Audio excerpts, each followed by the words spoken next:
좋은 아침입니다. 우리 찬양하시면서 아침 제풀을 함께 드리시도록 하겠습니다.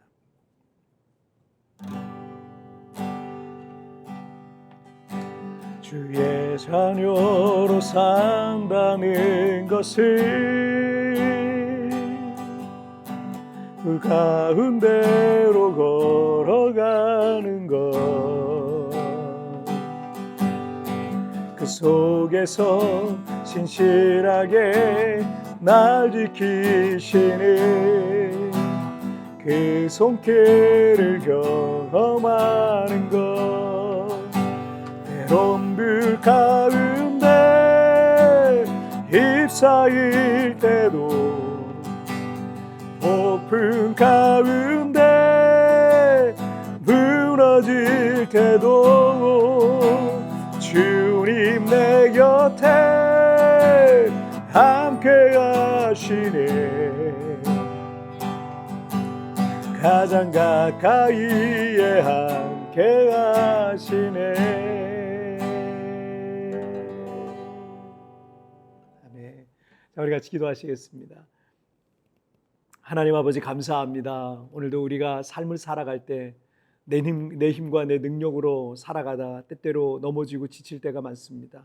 그러나 우리가 믿음으로 삶을 살아낼 수 있도록 오늘도 이 아침에 힘을 주시고 능력을 더하여 주옵소서.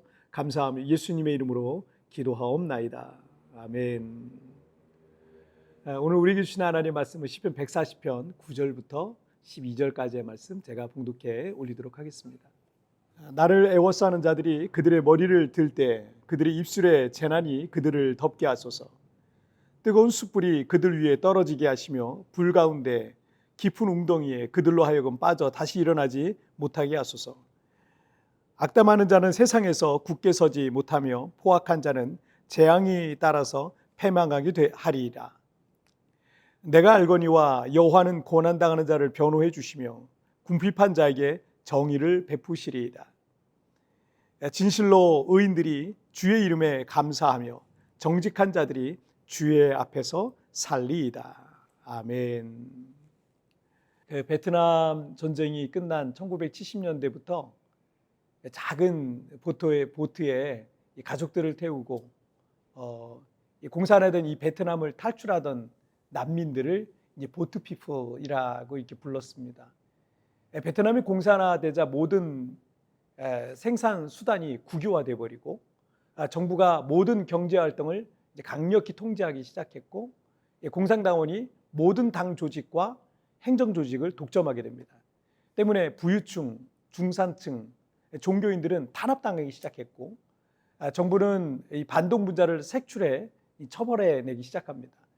이른바 깨어 있었던 특권 계층은 수용소에 들어가서 사상개조를 받거나 평생 노동만 하다 죽게 됩니다. 그로 인해 이제 부유층, 중산층, 기업인들과 종교인들은 더 이상 이 베트남에 머물 수가 없어서 작은 배에 이 가족들과 마음이 맞는 사람들과 함께 이 조국을 떠나서 난민이 되었던 겁니다. 그 시기에 약 100만 명 가량이 해외로 이주를 했고 그 과정에 약 50만 명은 이 풍랑을 만나서 배가 전복되어 죽거나 또 전염병으로 죽는 아주 비극적인 역사입니다. 공산주의는 유물사관이기 때문에 신의 존재를 인정하지 않아요. 그래서 공산주의의 끝은 이제 그런 결국은 종교를 박해할 수밖에 없습니다. 특별히 깨어있는 기독교인들이 그래서 더 박해를 받게 되어 있는 것입니다. 마닐라에서 2시간 정도 이 북쪽으로 이동하면 클락이라는 도시가 있는데 그곳에서 목회하시는 목사님의 교회에서 예배를 드렸던 적이 있었습니다. 그 교회를 담임하는 이 젊은 목사님께서 설교를 하셨는데 설교 제목이 도망가고 싶다라는 거였어요. 내용은 제가 잘 기억이 안 나지만 그 제목은 아직까지도 선명하게 기억이 납니다. 목회자인 우리에게도 다 내려놓고 정말 도망가고 싶을 때가 있을 수 있거든요. 때로 우리가 너무 큰 시련과 이 고난을 겪거나 도저히 감당할 수 없는 어떤 문제 앞에 있을 때 또는 억울하고 힘든 상황에 처할 때 우리는 다 포기하고 도망가고 싶을 때가 있을 겁니다. 시편 140편의 저자인 다윈 역시 그 힘든 고난의 세월을 보낼 때 너무나 많은 대적들이 그를 죽이러 달려들 때 그들이 온갖 악한 말을 퍼뜨리며 그를 곤란에 빠뜨릴 때, 해결할 방법도 없고 그 고난의 시간이 점점 더 길어져만 갈 때, 그도 역시 모든 것을 포기하고 싶었을 겁니다. 자, 9절을 한번 보실까요? 나를 에워싸는 자들이 그들의 머리를 들 때 그들의 입술의 재난이 그들을 덮게 하소서. 이 구절의 하반절에서 그들의 입술의 재난이 그들을 덮게 하소서를 이제 쉬운 성경의 번역에서는 그들이 내뱉은 말로 인해 어려움을 당하게 해주소서라고 말씀하시고 있어요. 철저히 약자였던 다윗에게는 그들을 대항할 힘이 없었습니다. 다만 그의 삶 가운데 하나님의 공의와 정의가 실현되어지기를 간절히 기도하고 있는 것입니다. 그래서 악한 말을 한 자들이 그 말에 쓴 열매를 먹게 해달라는 것입니다. 11절을 보시면 악담하는 자는 세상에서 굳게 서지 못하며 포악한 자는 재앙에 따라서 패망하게 하리이다. 아마도 다윗은 그를 공격하는 대적들의 말로서 큰 상처와 아픔을 느꼈던 것 같습니다. 그런 악한 말을 퍼뜨리는 자는 세상에서 굳게 설 수 없다는 거예요. 정치인들 보면 과거에 그들이 했던 말이 있었는데 지금은 그거를 뒤집는 말을 쉽게 하는 걸 볼 수 있어요. 하지만 그런 정치인은 결코 오래갈 수 없습니다. 반드시 그 벌을 받게 됩니다. 그리고 하반절을 쉬운 성경에서는 폭력을 행하는 자들이 재앙에 빠지게 해주소서. 예수님께서도 칼을 가지는 자는 칼로 망하느니라 라고 했습니다. 무엇이든지 힘과 권력과 폭력을 앞세우는 사람은 반드시 더 강한 권력과 칼을 만나게 될 것이고 그 칼로 결국 망하게 될 것은 하나님께서 정하신 진리라는 거예요. 자, 오늘 본문 12절을 보시면 내가 알거니와 여호와는 고난당하는 자를 변호해 주시며 궁핍한 자에게 정의를 베푸시리이다 라고 말씀하셨습니다. 다윗은 지금 자신은 큰 고난 가운데 있고 여기저기를 떠돌며 궁핍한 상황 가운데 있지만 그가 그 환난을 견뎌낼 수 있는 가장 큰 이유는 반드시 하나님의 공의와 정의가 설이라는 거예요. 하나님께서는 악인의 편에 서지 않고 고난당하는 자를 변호해 주시고 궁핍한 자에게 정의를 베푸실 것을 믿었던 겁니다.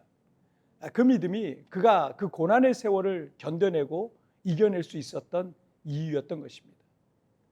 제가 예전에 큰 고난 중에 있었을 때가 있었습니다. 억울하기도 하고 분하기도 하고 그런 상황에 하나님께서 침묵하시는 것만 같기도 하고 이 상황이 이렇게 나만 억울하게 실패자처럼 끝날 것 같은 겁니다. 하지만 제가 그 상황을 견뎌낼 수 있었던 이유는 하나님의 공의와 정의를 신뢰했기 때문입니다. 하나님께서 믿음의 사람 편에 정직하고 진실한 자의 편에 서 일하시고 재판하실 것을 믿었습니다. 이것이 우리가 힘들고 억울하더라도 포기하지 말고 삶을 살아내야 될 이유인 것입니다. 하나님께서 여러분에게 여러분의 인생 속에 반드시 개입하실 거예요. 하나님의 공의와 정의가 내 삶 속에 성취될 것을 믿으시길 바랍니다. 자, 우리 같이 기도하실까요?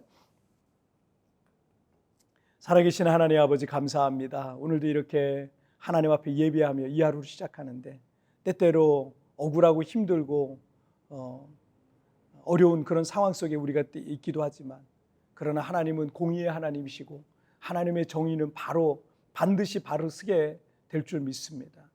낙심하고 괴로울 때 있고 다 포기하고 도망가고 싶을 때가 있지만 우리가 삶을 살아내야 될 이유는 반드시 하나님의 그 정의와 공의가 서고 또 우리가 그것을 통해서 하나님께 영광을 돌릴 날이 오게 될 줄 믿습니다. 오늘도 우리 주님 나를 붙잡아 주시고 항상 하나님 편에 있는 믿음의 삶을 살아가게 하여 주옵소서. 감사하며 예수님의 이름으로 기도하옵나이다. 아멘. 여러분 뒤편에 나오는 오늘의 묵상 보시면서 개인적으로 묵상하시고요. 짧게라도 뜨겁게 기도하시면서 오늘 하루 주님과 동행하시기 바랍니다. 내일 우리 굿모닝 촛불에서 뵙겠습니다. 여러분 승리하세요. 이것이 우리가 힘들고 억울하더라도 포기하지 말고 삶을 살아내야 할 이유인 것입니다. 하나님께서 반드시 개입하실 것입니다. 하나님의 공의와 정의가 내 삶에서 성취될 것을 믿으십시오. 힘들지만 내가 삶을 살아내야 할 이유를 묵상해 봅시다.